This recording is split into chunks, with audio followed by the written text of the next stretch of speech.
How should I start? Do we have a start? Welcome back. Welcome back. See, you got it. She'll do it. Go.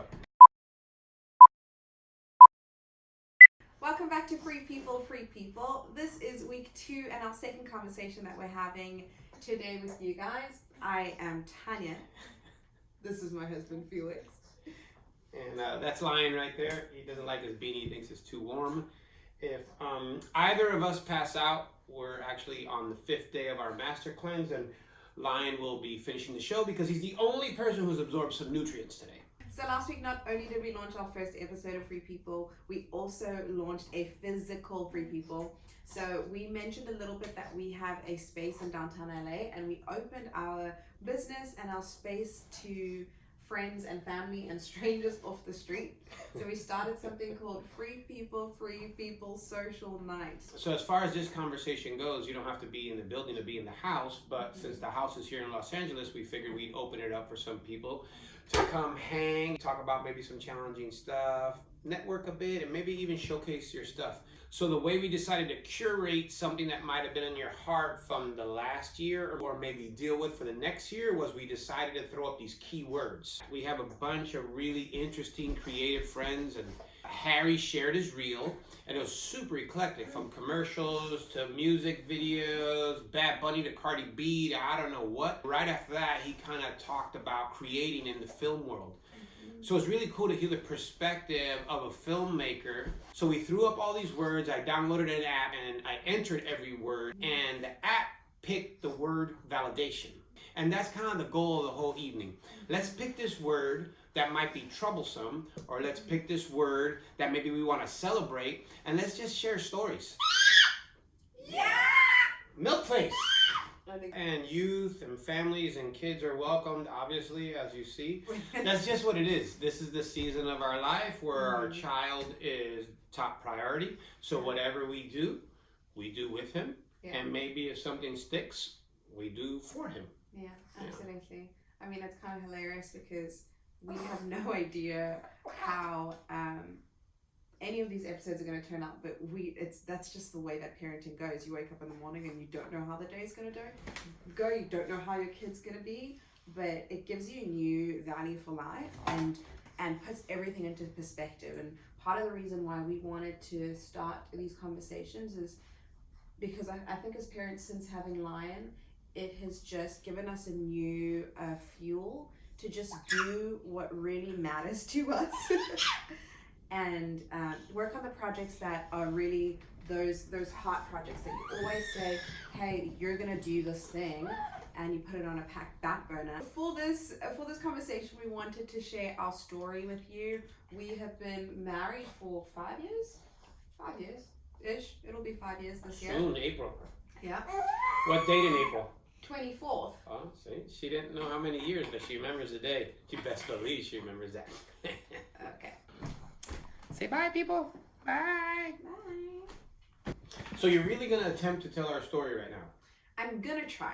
I don't know if there's enough battery power. Netflix, if you're watching, this is definitely like a docu-series or some sort of like, maybe even a film, Lionsgate. You know, we worked together in the past. Might want to reach out for the film rights, but whatever. I think a good place to start is how we met. Okay, so for those of you who don't know me, I've pro skated most of my life, and pro skateboarding opened up a bunch of fancy doors, and one of them was actually hosting events. So I went from hosting the X Games to hosting a bunch of different stuff, and one of the things that presented itself was the Kimberley Diamond Cup in South Africa.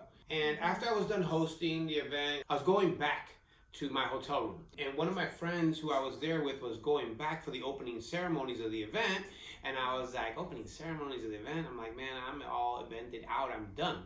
But then I thought to myself, I was like, well, you know, we may be able to attribute Africa to creating the drum. So I thought it might be kind of interesting. 100%. I go back to the opening ceremony of the event, and because I'm the host, I get preferential treatment, and I get to meet the talent and stuff. And at the time, it was right when Watch the Throne came out. And the two people that were performing were AKA and the LES, which are basically Kanye and Jay-Z in South Africa. So while they were doing their thing, it ended, and I was blown away how talented they were. And when we were being introduced to each other and stuff, The LES takes his glasses off and he says, I know who you are. I used to skate. I said, talented and humble. That's strange in the rap field. If you ever come to Los Angeles, I'll show you around. So he takes me up on that offer because he said he was coming to Los Angeles the very next month. And when he lands, it was a simple text. Hey, I'm at Cabo Cantina. We're just going to give everybody plugs. Everybody gets plugs. Okay. Plug for you, plug for you, plug for you. Everybody gets a plug. So Cabo Cantina, he shoots me a text. I shoot him a text. And all I said was old school or the truck. And he said old school. So I have this really obnoxious, not that you would ever think I have anything to do with obnoxious or obnoxiousness, but I have this very obnoxious old school. It was the first donk. If you don't know what a donk is a Chevy anywhere between the mid to late 60s to the mid to late 80s on really big wheels. Basically, Pimp My Ride. Nothing at all to do with Pimp My Ride. So every other episode of Pimp My Ride. 75, we'll put a photo right here between us. 75 Caprice Classic. Ooh. Ice cream, jello on the inside. Okay, continue. So they grabbed a balcony seat at Cabo Cantina, so I was able to pull up right to the corner. And Leslie's just like, yes, let's do it. But somebody was having a different reaction. Well, here's the thing. So in South Africa, I just, from my experience, anytime that people were super flashy, and I'd say that's a flashy car, there was always an agenda, right? So I came to see my brother's best friend, he's in town, this is really cool. Then Felix pulls up with like an entire show. The car is a whole personality on its own. So I was like, oh, of all the people in LA, this is the guy you found? He's a rapper in South Africa, so I just left South Africa and I left this life of like partying and just everything that comes with like hip hop lifestyle and being out and all of that. Why are you laughing at me? Go ahead. And there's a lot of flashiness and want and gourd and everything. And so typically, obviously, Leslie's gonna attract seemingly, right, these kind of people. And so when you pulled up, I was just like, oh, you just found like another South African guy, basically. You pretty much found the one guy in LA that was like every guy in South Africa. So that's kind of how I started. But so this lesson will teach you guys, if anything, don't judge a book by its cover. When you first see someone, that's actually the entire parable of this conversation. So I park in the back and I walk around front and I wrestle my way in. They had ordered every single thing on the right side of the menu. The table was totally full. The drinks are like this big. I grabbed a bunch of finger foods as well. Someone taps me on the shoulder and wants to shoot a photo with me.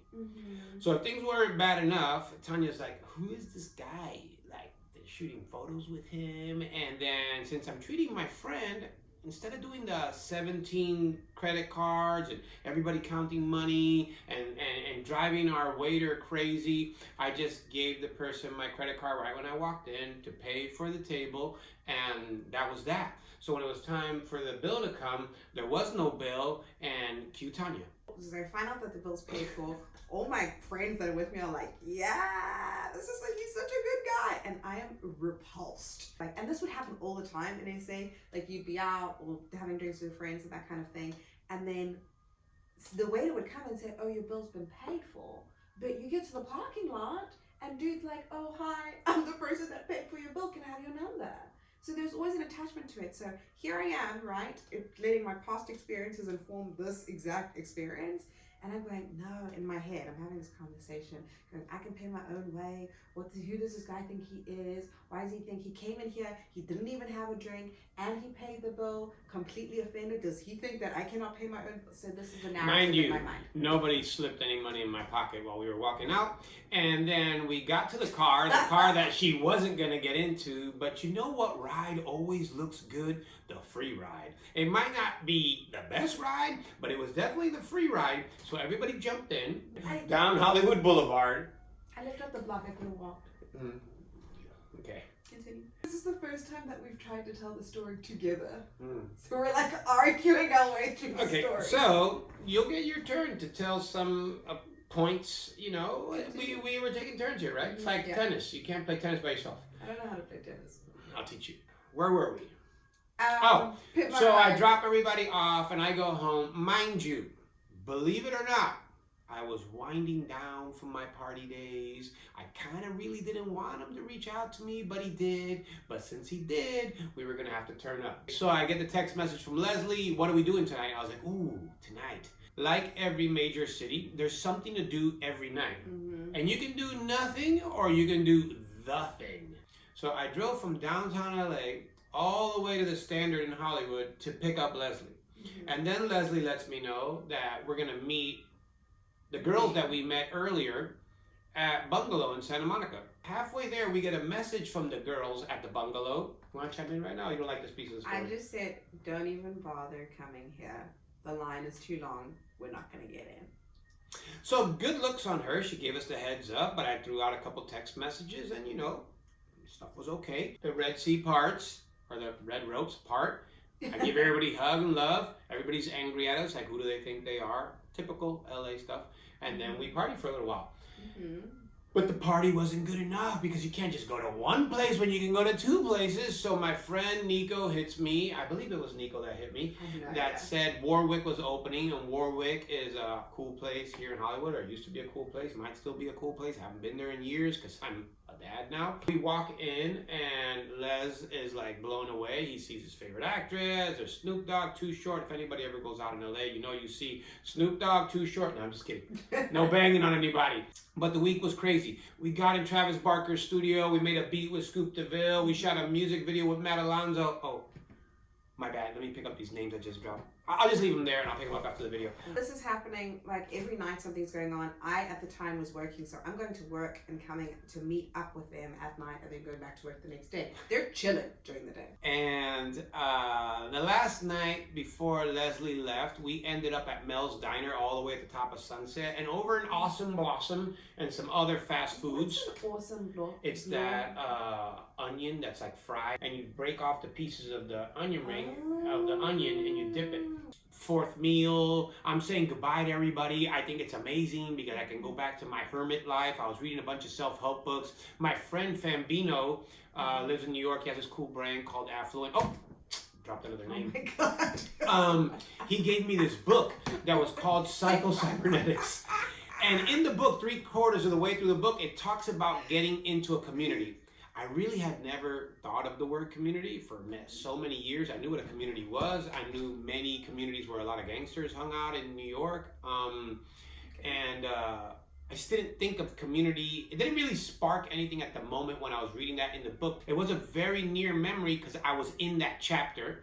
And when Tanya was saying goodbye to me, she said, "What are you doing Wednesday night?" And I was like, oh gosh, no, we're going to go out again? I didn't really feel that energy. And then she said, would you like to check out my church? Yeah. So I invited him to church, and I remember as the words are like spilling out of my mouth, I'm going, oh, wait, no, just kidding. This is really awkward. It's like 3 a.m. We've been out the entire week. This is not exactly the best picture of like a Christian girl. Maybe I should invite him to church. Nah, he probably won't come. But as soon as I say that, you're like, yeah, sure. I also said that you think the week was so crazy that you need to get me in a church. Yeah. So anyway, the night ends. Fast forward to Wednesday. Couldn't really remember the name of the church. The name is Mosaic, but Hollywood and La Brea you can't forget. Yeah. Let's go a little deeper into Felix's personal life. On Tuesdays, usually a bunch of TED Talks would load, and I would call it TED Talk Tuesdays. So I would grab a 6-pack of beer and some pizza, and I would watch all these TED Talks. So these TED Talks and these self-help books, and the fact that are you ready for this? I was practicing celibacy.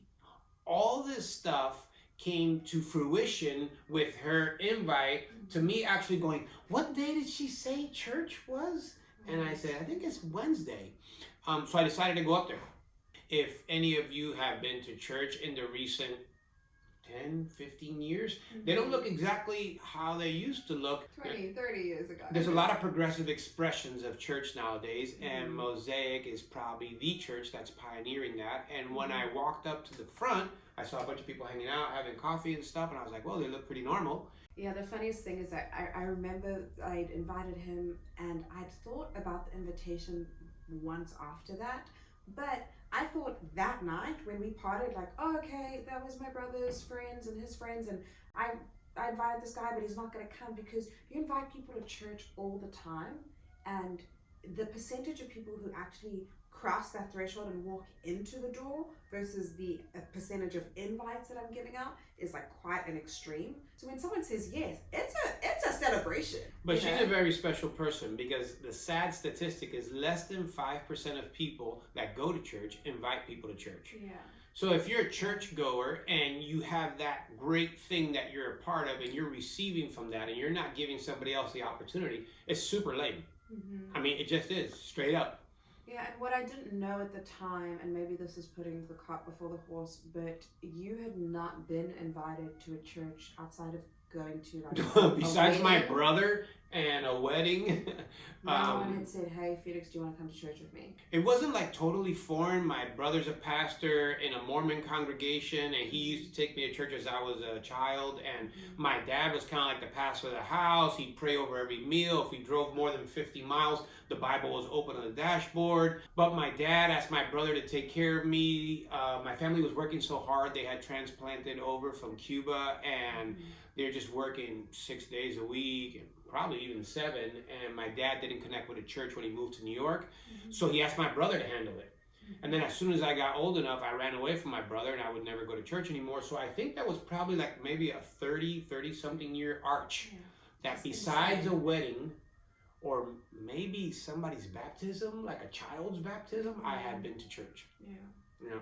So this day, it was so full, it was just like, you could just see heads. And I walked out because I was waiting for another friend to come in, Amanda, and I'm at the top of the stairs, and I just see this like bald head just bobbing through the crowd. And I'm going, no way. There's no way this guy came. So I was trying to follow where you were going Why's to it gotta meet be a bald you, head though? but I don't think you were a shaved head. You weren't wearing a hat. Yeah, just go ahead. It was, I'm not saying you're bald headed, I'm just saying your head was. Okay. Yeah, I'm just checking.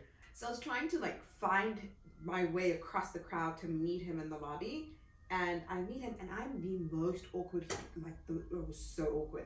So I go, ah! And you were fine, and you said hi, and you smelled good, and all those things. Wow, smelled good. Brushed your teeth, took a shower, blah, blah, blah, all the things. And then I said, I followed up with the I think 2 of the most isolating 101 never say this to someone that walks into a church. That you I said, smelled hi. I didn't say that. I said, hi, who did you come with, and what are you doing here? If you have ever served on a welcome team or connections team or any of that stuff in a church, never say those 3 statements. But you stayed, so. So we walk into the auditorium and the lights were off, and I thought that was a little strange. And then the music fired up. It was kind of like a alternative rock, progressive, pop. Mosaic MSC has its own sound. You guys should check it out. But anyway, they go off, and I'm trying to figure out why everybody stood up while I'm sitting down. And I'm trying to figure out how everybody knows the words to these songs. And she's telling me if you come often enough, you'll learn the words. And I shoot a quick text to my brother, and I'm like, hey, bro, are the lights off at your church? And my brother says, yes, the middle of the night, the lights are off. I go, no, I'm at a church right now, and there's some sort of rock band, and they're playing music. And my brother's like, oh, there's a really progressive expression of the church right now that kind of conducts church in the dark with like neon lights and monitors and all this stuff, and kind of forward music, not hymns. But the real question is, who could possibly get you in a church? And I said, oh, I'll get right back to you. And I hung up on my brother.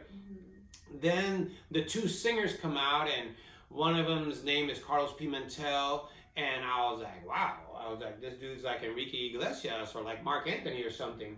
And then the other one is Mariah McManus, was the other lead singer, and I was like, is this like Bjork or Adele? And I was like, sonically, I was tripping. So I sat back down and I tried to get him a record deal. So I hit my buddy Dante Ross, and he was somewhere, I don't know where, Atlantic or where he was. And I was like, do you sign Christian bands? And he goes, no, bro, what are you talking about? And I go, man, I'm trying to make a buck. I'm like, man, I'm sure they can sing something else, bro. They speak English. And he's like, no, bro, we don't. All right, whatever, I'll get back to you. The entire time, I'm standing next to him while he's sitting, and everyone else is standing. And I'm going, oh my gosh, he's so rude. Why did he even come to be on his phone the whole time? I don't know, this is just so weird. Super judgy.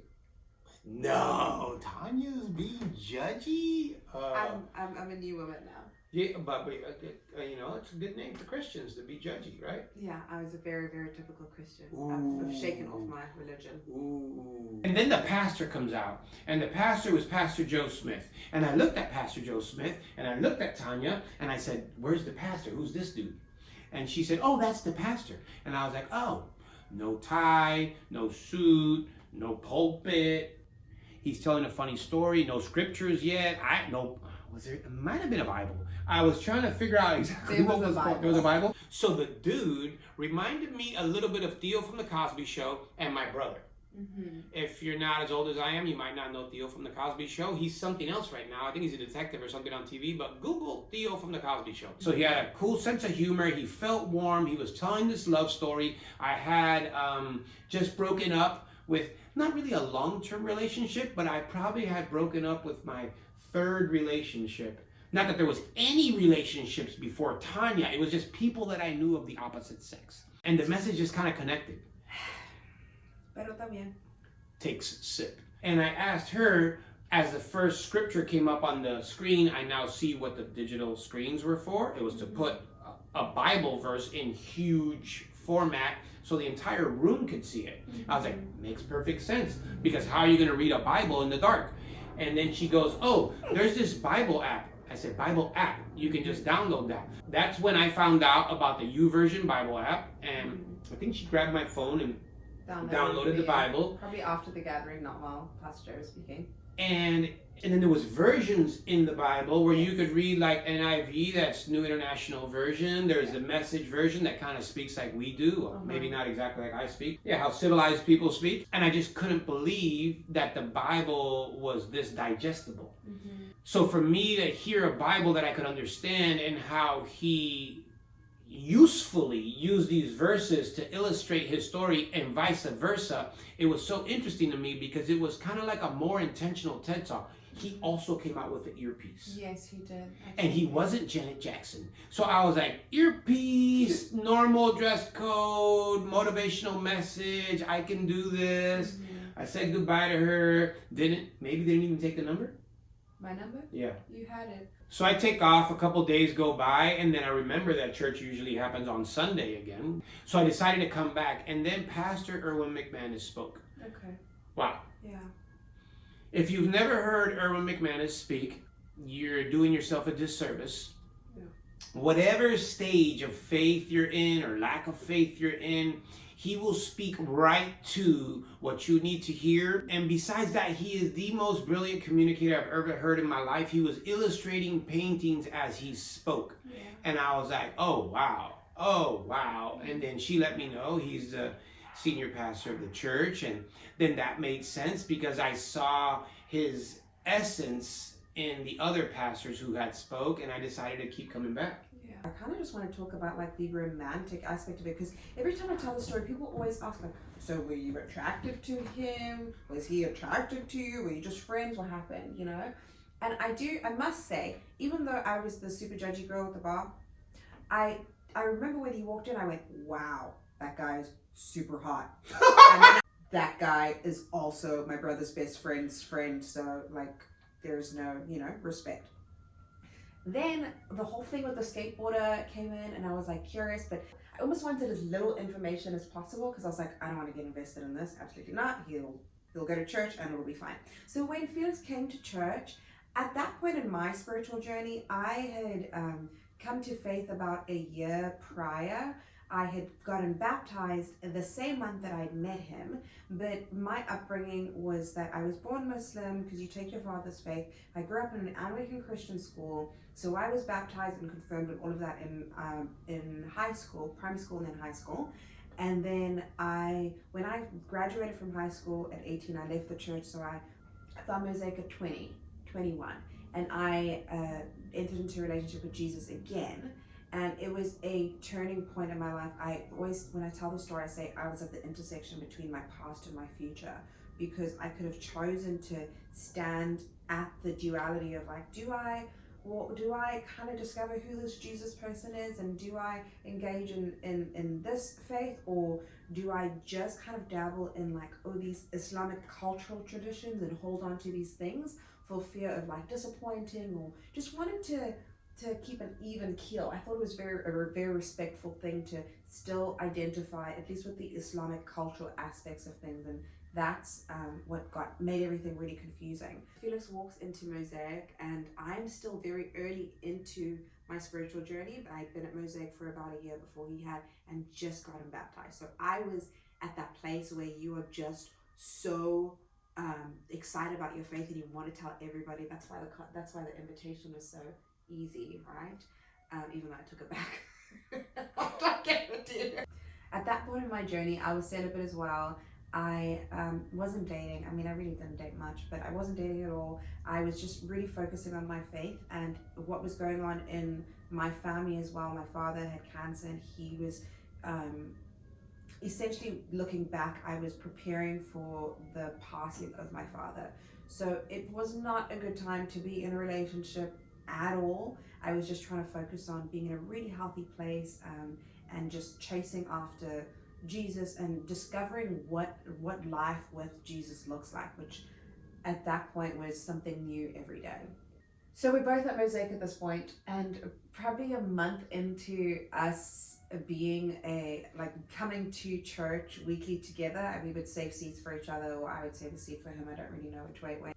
We actually started talking after the gathering. So there was one week, I think like a month later, he said, "Oh, what do you do?" We hadn't even really like spoken about personal stuff, because we were just talking about really church, God, church. That was it. And so we're standing after the gathering, and Felix asked me what I do, and I said, "Oh, I'm actually a designer. I work for a brand called Commune." To which he says, "Oh my goodness, I went to," is it called American Rag? Is it Aardvarks? No, it's Wasteland. Wasteland? Wasteland. Everyone just got a plug. Plugs! Okay. You get a plug, you get a plug, you get a plug. Go. Everybody gets a plug! It's really fun to do. Cool. So I say I work for this brand called Commune, and I was very early in my fashion design career, and oh, there he is again. Shh, we're recording. So I'd made this jacket that ended up at the store called Aardvarks, or whatever you said it was. Wasteland. So he says, "Oh, I was at Wasteland the other day, and I tried on this jacket, and it was this black denim jacket, wax denim," and he's describing a jacket that I had designed. So I said, "Oh," and I kind of finished the sentence of what the jacket was. I said, "Don't worry about it. I'll bring one for you next week." So I bring him a jacket, and you were like really surprised by this. So the jacket at Wasteland was a medium, and that's why I didn't pick it up. And she was going to be so nice that she was going to gift me the jacket, because the jacket actually still existed. I bring him this jacket at church, and to say thank you, he says, "Oh, I'm going to take you for a salad." And so he suggests the salad downtown, which just happens to be my favorite salad spot, and that's just how love stories go, right? We meet at Simply Salad. Come up here. Maybe he'll last up here. So I had a few changes in my career from the last time I actually checked in with him about work stuff to when we actually sat down for our salad. So I was promoted to the head designer of a brand called Eco Unlimited, and was asked to design a collection for a skateboarder. I knew nothing about skateboarding except for my brief stint when I was like 12 years old, loved Avril Lavigne, listened to all skateboard attached music, whatever I thought that was. And I thought the first time I should get on a skateboard would be a good idea to... The skateboarder ends up being somebody who had been living with you. Yeah, so I had actually came across this skateboarder, Manny Santiago, on YouTube. Okay. And I decided to start working with him, and the circles just got closer and closer, and then he was actually living with me. And not only was he living with me, I was helping him actually get some deals in skateboarding. She tells me she just got a deal designing Eco Unlimited for a skateboarder, and I tell her that's pretty ironic because I just helped a skateboarder get a deal at Eco Unlimited. I go, "What's the skateboarder's name?" So I said, Manny something. She checks her email. She's meeting with Mark Echo, Ben Omalik. I'm not exactly sure. My bad, Ben, for mutilating your name. And Manny Santiago. And I was like, wow. See, Lion trips out about it still to this day. And then I looked up and I was like, her? Now, I wasn't really the deepest, most spiritual person or anything like that, but what had happened was I got into an accident and I really thought I had lost my life. I actually kind of lost consciousness for a second, and I had a crazy conversation with God on the way home, and I was telling myself, I don't know why you spared me, or I guess I was screaming it at him. I don't know why you spared me, but I'm going to figure it out. I just had a heightened sensitivity for, I guess you could say, God to show up. And I started like looking for him everywhere, while before I wasn't checking for him at all. And all these little instances didn't seem like a coincidence. It seemed like... So that was your moment that you... Question. That was the time that I questioned, I guess for the first time. Like, is it her? For me, I was still in a place where he was somebody that was, trying to figure out his faith, and I had made this commitment and this covenant with God, like, hey, this is my deal. This guy's really attractive, but this is like, there's no dating here. So my only concern, my primary concern, was his spiritual development. So when he had that moment at the Saturday place, I think it was something that perhaps I was like suppressing for a long time. For about a year, I'd been praying for my husband, and it was just this, I'd wake up in the morning, I'd pray for my family, my husband, friends, and I'd write my prayers down. And sometimes on my commute to work, I had about a 45-minute commute, so I would be praying in the car. One day I was on my way to the office on the freeway, and I realized that at some point I had stopped praying for my husband and I was just praying for Felix. I had been praying for Felix and my husband as separate people, but I remember in that moment I felt like God was very, very clearly saying to me, screaming at me, going, hey, this is the man that you're going to marry. I felt like I was going to swerve my car off the road because it was such a jarring moment, when God speaks to you so clearly. And then it was also that moment where, hey, God has spoken to me so clearly, but there's nothing that I can't tell this to anybody. I can't tell this to you. I'm going to just be weird. I'm going to freak you out completely. And so I kind of just sat with that information going, okay, so I believe that you've spoken to me. I know that something, like you're doing something here. Not everything that God says to you is something that you need to share. Not all the promises that God gives you is something that you need to tell other people. Sometimes you just bury those in your heart and you just wait for the time that they come to fruition. Now, mind you, I had never really dated, and even less in a church context, because I wasn't ever in a church context. And stuff starts to stick to you at the church at different levels and different times and stuff. And while I was trying to figure stuff out, her and I didn't really have that energy, but yet we were best friends, becoming closer friends. Yeah. And there was actually one night where there was two other people who I was kind of like talking to. We went to church and I brought 3 girls to church. Yes.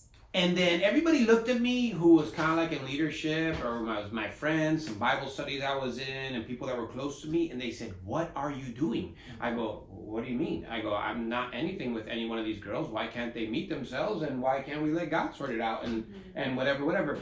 So mind you, not recommended, but I was so committed to what I was learning and this new experience at church. And the one thing that had landed rock solid was I wanted to be completely transparent. And I wanted to be completely transparent with whatever I was doing. I wanted to be completely transparent with whoever I was talking to. And I knew that if there was any kind of like shadiness, it would have just been taking me back to who I was, but not who I was becoming. And I don't know if that really landed too well with her. No, Can't say it would land too well with anybody, but that's our reality. Yeah, and mind you, I'm like, oh God, so this is my husband, the guy that brought 2-3 other girls into church, and I'm sitting in this aisle, and it's like, okay, this is me, this is Felix, and this is this entourage of women, and I must just bury this secret, going, how are we going to get from this this, you know, like how are you going to shorten the distance between us?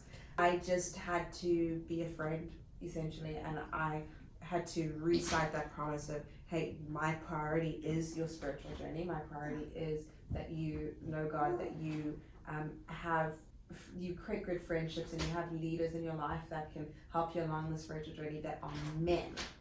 And that was what I focused on. As we got closer and I got more involved at the church, I had much better influences in my life. And one of the things that we were doing kind of regularly together as well was we were going to this Bible study on Monday nights.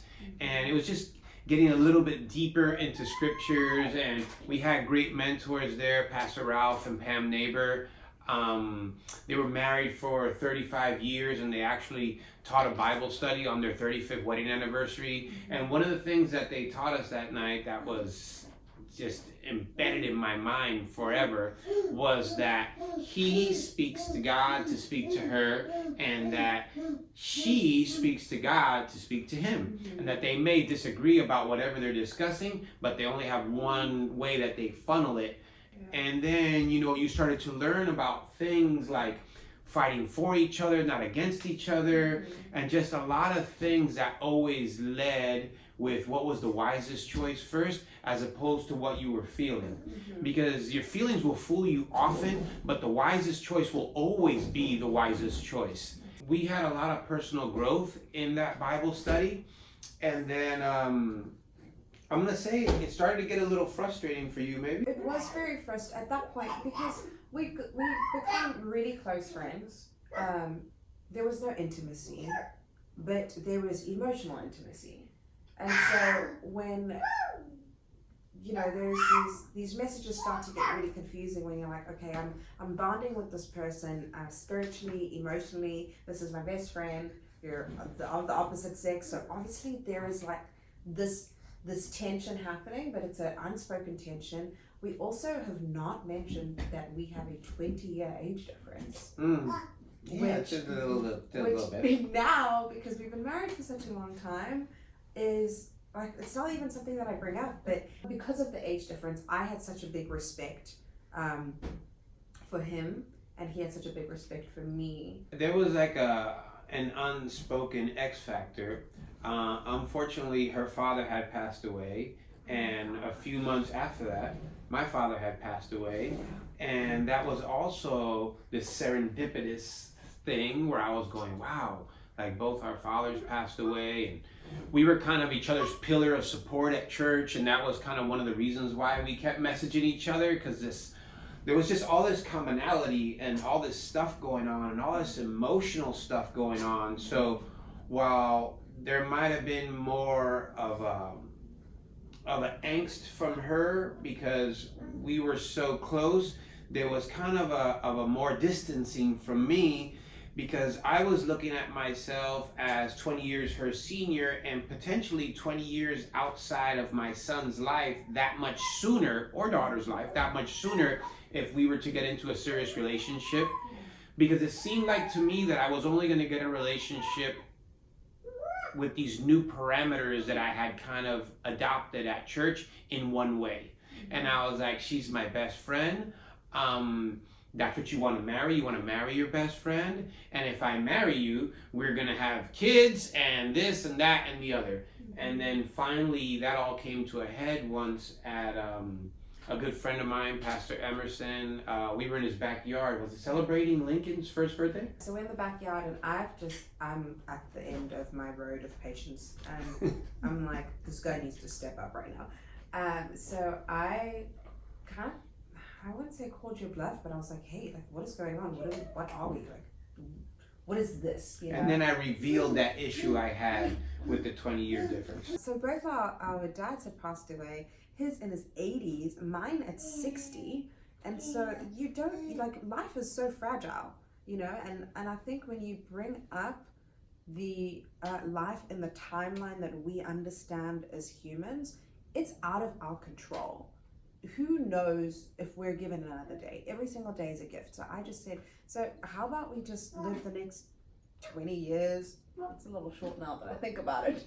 Well, it was kind of like, why don't we not focus on you being gone 20 years too soon? Let's just focus on living the fullest life the next 20 days, 20 weeks, 20 years. I said, damn, she's mature too. We started to close that gap a little bit. The lunches were a little bit more frequent. I think you started like dressing up, but you started showing a little bit more skin and wearing more get him. We did kind of sort of plan our first dinner. And I was going to cook. And she was going to bring over the entertainment. Yes. And I started flexing. I made this like tempeh, spaghetti. I made the noodles from scratch with my knees and my elbows. And I bought the noodles. Okay. And I set up the area real nice. There was like stones for no reason, just like stones for like atmosphere. And the ding dong. Oh, she's here. So I have the place set. I set the candles off. I kill the lights. It's like, I mean, I'm telling you, it's Spago. Like, it's it, right? At least, something like that. At least that's how I remember it in my mind. Okay. And when I opened the door, I was like, hey, you look amazing, whatever. I was like, what'd you bring to watch? And she brought Dango. Dango? Django. She brought, Dango's my friend from Miami. No, she brought Django. Okay, so can I just defend myself the Django. In this moment? You know the Django. So Lion knows the Django. Okay, so I need to explain myself. I was on this like Black History movie binge watch. So I was not. So I thought, oh, you know what? I'm just gonna share with him like what I'm watching. I was on like a French Kiss, Notebook, like totally other kind of vibe. He cooks dinner. I come in. We watch Django. And then I think Jesus had turned that bottle of water into wine. Yeah, there was a bottle of wine involved somewhere in there. I don't know. If you're not familiar with Django, I think they say the N-word like 200 times. It is one of the nastiest, like most foul, potty mouth like movies. Just does not set the tone, especially with the black woman. I would have thought. And then there was the kiss. There was the first kiss. We had crossed that line. We kissed. Yeah. And then 6 months later, we got married. Base. I wasn't kidding when I said if we crossed that line that it's all or nothing. There really was nothing to hold back from once I kissed her. I had no doubt in my mind that after a year and a half of speaking to her every single day, 2 years, a year and a half, after speaking to you every single day, there was no doubt in my life that I could speak to her every single day for eternity. And when we kissed, and that felt kind of nice too, I was like, okay, all points covered. So then 6 months later, yes, we really did get married. And I think for everyone around us, it felt like, whoa, they just got married because we eloped. See, my mom was 81, 2, and had never traveled by herself. And your mom had just had back surgery and is 2 days away. Yeah, in South Africa. What happened was I had gotten to the end of the road of being patient. Now this is 6 months from that kiss. My work permit was finishing, and there goes the camera. Hold on. Okay, Lion's back. Lion's back, or we were gonna lose camera B. Yes. So go ahead. I was gonna go back to South Africa. I thought at this point, okay, if we're not like, we don't have this tag, this title, this something. As a woman, I think it's like, for us, it's important. You need to have clarity and know what's going on. I do understand that everything about our relationship said that that's what I was, but there was no clarity. Outward public PDA, that we hadn't really crossed that line yet. Oh, okay. And I think that was like Lion. See, Lion loves like just outside PDA for everyone to see. For everybody. I'm a little bit more of a private person, and I think because I spent so much of my life selling myself and putting myself out there riding a skateboard and selling products and whatever else, that I just wanted my personal life to be my personal life, but it was finding that happy medium where I was like, okay, I'm gonna get into a relationship again. I'm ready to show the world this relationship, and so it's probably just a lot of me that I was still working through. So yeah, I remember that time being really difficult for me. I had to make a decision in what I was doing with my work. Essentially, I was going to find a new job, a visa, or go back to South Africa, figure that out there, and then come back to the States when I was ready. Gotta move quick. Give him a bottle of milk. Okay, go. So I write you, a goodbye letter, and it wasn't so much that there was any part of me that was done with the relationship. It was just that I didn't see any better options. I felt like I was backed into a corner with everything else that was going on in my life, and I didn't have clarity in anything, in my relationship, in my work, in what am I doing with my future, physically, how much longer am I allowed to be in this country? I'd lost my father. I had not been able to go bury my father. I'd gone through so much loss and so much pain, and I was still in this grieving process of many aspects of my life. So I was like, you know what, I'm done. I'm done. I'm tired. It's not that I'm not in love with this man, but I just don't see how we're gonna move forward. And so I write a letter and I just say, hey, you know, like, I love you, but I'm going home. And we'll figure it out. It will figure itself out. To which he said, absolutely not. Well, I wish I could say I was one of those people where I said I heard from God. And I'm going to admit that since then till now, I do have a more heightened sense of God's presence. But sometimes it shows up in something you're reading or a movie or a picture or someone who pops up. But I was convinced that all these different things that were happening between us that I couldn't really explain, the amount of things that had taken place in such a short amount of time, I was convinced that she was not only in my life for a purpose, but there was a plan greater than that. So when I looked like I was gonna lose my best friend, I couldn't bear to deal with that, especially with somebody who had gotten to the place of being my best friend in the manner that she did. She so holistically cared for my health and well-being, spiritually and mentally, before anything else, physically. And I think that's why I laughed so loud when she said that I was hot or whatever you said, because I didn't feel that kind of tension between us whatsoever. When she wrote me that letter, I was like, you are bugging out. Will you marry me? I was like, there's no way I'm letting you go away. And she looked at me kind of like, you want to marry me because I'm leaving? And I go, no, I want to marry you because I love you and you're my best friend and I don't want to lose you and I can't see my life without you. And please don't let it be about that, but let it be about us and what we've been trying to build here, even just unknowingly, but it was coming to fruition. And mind you, I wasn't really hip to the game. I didn't know you could get like 10 racks for getting married for paperwork. I might have charged her for the 10 and then, you know, gone. Okay. I could have beat you for $10,000 for the paperwork, and then we could have thrown that 10,000 at the wedding. See, I wasn't always saved and I had this new mind and like the old feelings comes out every once in a while. Okay, yeah. So we have this conversation.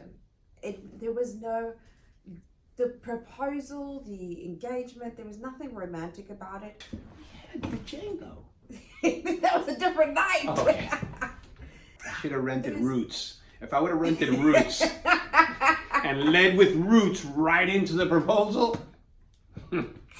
First off, he said, will you marry me? To which I said, absolutely not. I don't remember it like that, but go ahead. I said, no, I will not get married for a visa. We may have said, why not? Who knows?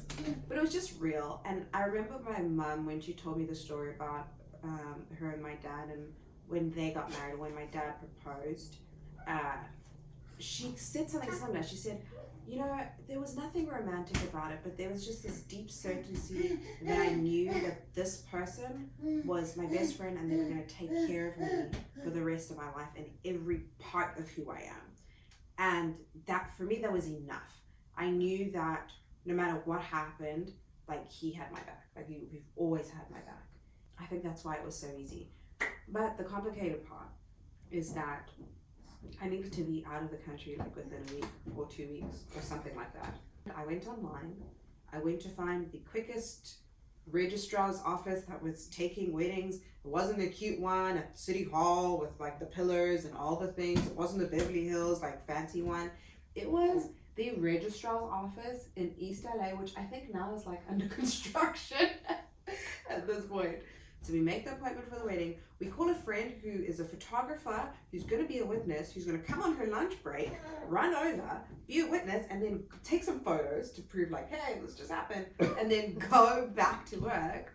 The insanity of it, looking back, if I would never give this advice to somebody, but the same week that we got married, we also had signed a lease and put down a deposit for the studio that we're in right now, which is Allies, which is our business. So not only was I leaving the country, I decided to stay, get in business together, get in bed together. While all that was going on, we had found this warehouse where I pitched this idea for a potential business venture. And I was like, you know what? If we save our money and throw it all at this warehouse, we can get into starting our lives as opposed to just throwing like a really cool party. Mm-hmm. I guess I was just being really practical about things. I'm like, let's get you legal, mm-hmm. and let's throw this money at a future business, and let's get into, you know, the stuff that's actually going to sustain us, and we'll figure out the party and stuff later. Yeah. I mean, even with our rings. Like, I'll take the blame for being the bad party planner. We were the bad party planners. But even with our rings, we just went down to the jewelry district and we got some gold rings and we're like, okay, that's great. So we had the most incredible honeymoon. We came right back to the warehouse that we had invested in and we started sanding wood floors. Mm-hmm. So we're like, how do we let people know that we got married? And then it hit me. How do you let people know everything? Instagram. So here's Saturday night.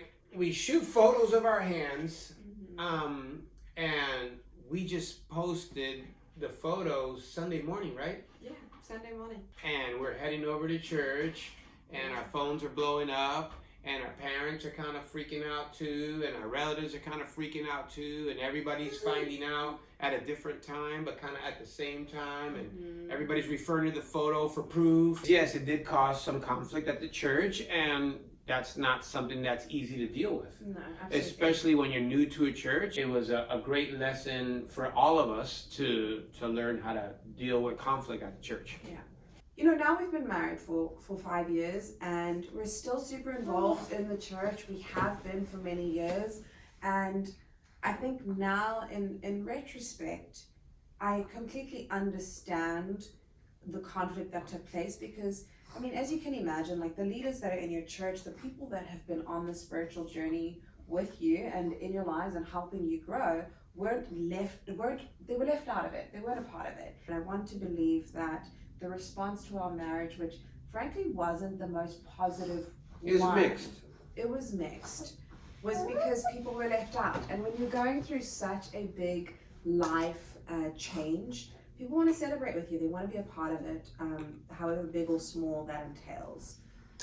And so we had to really wrestle with that. And that Sunday, it seemed like there was a pink elephant in the room. Mm-hmm. And we couldn't really figure out exactly what it was, but we left kind of feeling this unease. And I was going, wow, I thought, you know, like, wow, there's going to be like, my God, you got married! I thought it was just going to be like more like overwhelming joy, but I was just kind of like in shock. And then that Wednesday we came back to church because this cool thing called midweek, in case you can't make it from Sunday to Sunday, you get a little boost in the middle. Yeah. So we come back for our boost in the middle and we have a tough conversation with our pastors and they asked us to step down from leadership. Yes. And that was a new term for me as well. Mind you, I may have been involved in everything and one would have thought that, you know, I was a leader by title, but no one had ever entitled me anything. So when I was asked to step down from leadership, I respectfully said that my leadership couldn't be removed because it was given to me by God. Yeah. And my pastor looked at me and kind of acknowledged what I said because it was said respectfully. And then again, I agreed to disagree and I offered that we would stop coming to church or leave the church if we were a bad example of what was supposed to be going on at the church. Because we loved everybody so much, the last thing that we wanted to do was to be a bad example or lead somebody in another direction, Yeah. since we were being considered leaders at the church. Yeah, absolutely.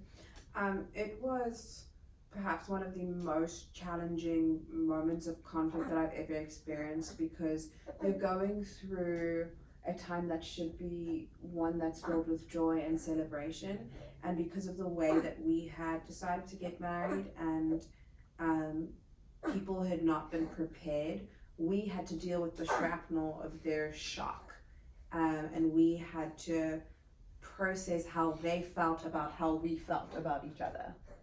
The beautiful thing is we kind of dealt with it. We went home, we prayed over it, we cried a lot. A lot. And you were called to go to a Bible study at Pastor Kim's house, and Yes. I was called by Pastor Emerson to go to a guys' night, a men's thing. We weren't alienated by the church. We were still pulled into community, and we knew that was our community. But the funny thing was, as things got better, Pastor Ralph, who had asked us to step down from leadership, took us to get a coffee, and he asked us a really stiff question. He said, "Why did you guys not leave?" And I said to him, I go, "Well, you can thank yourself for that, because you taught me how to feed myself." You see, I knew that if I wanted someone to look like Jesus, I needed to look like Jesus. And if I didn't look like what I wanted to see reciprocated, who was going to see it if I left? Yeah.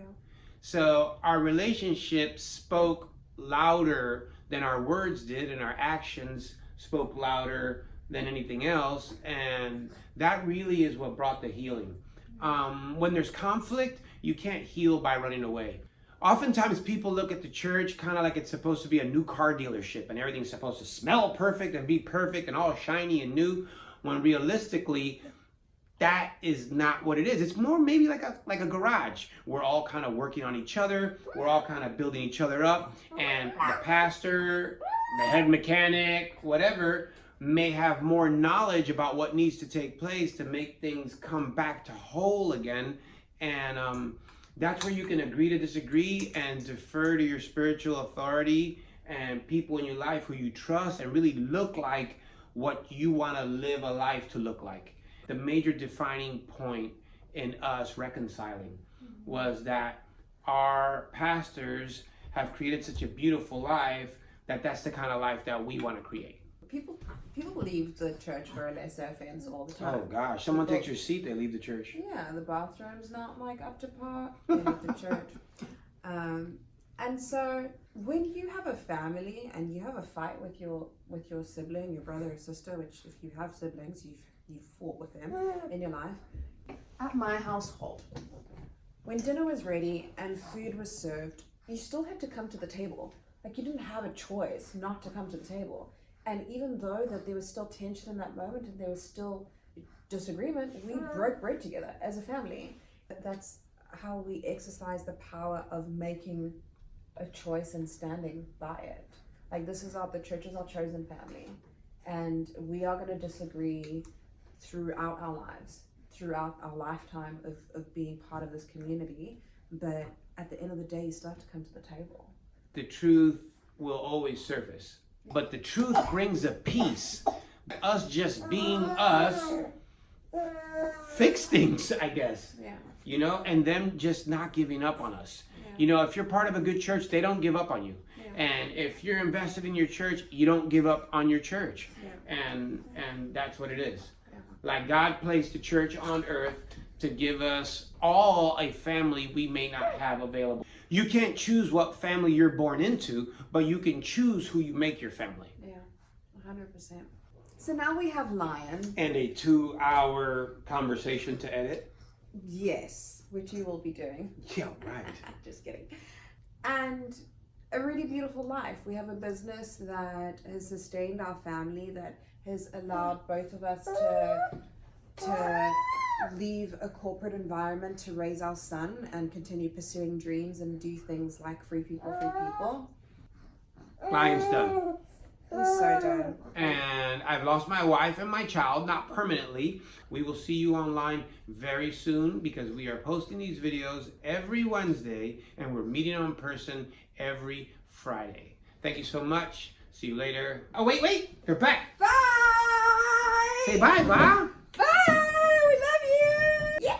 Ba. Oh, watch this. Ready, Ba? Wiggle it. Oh, yeah.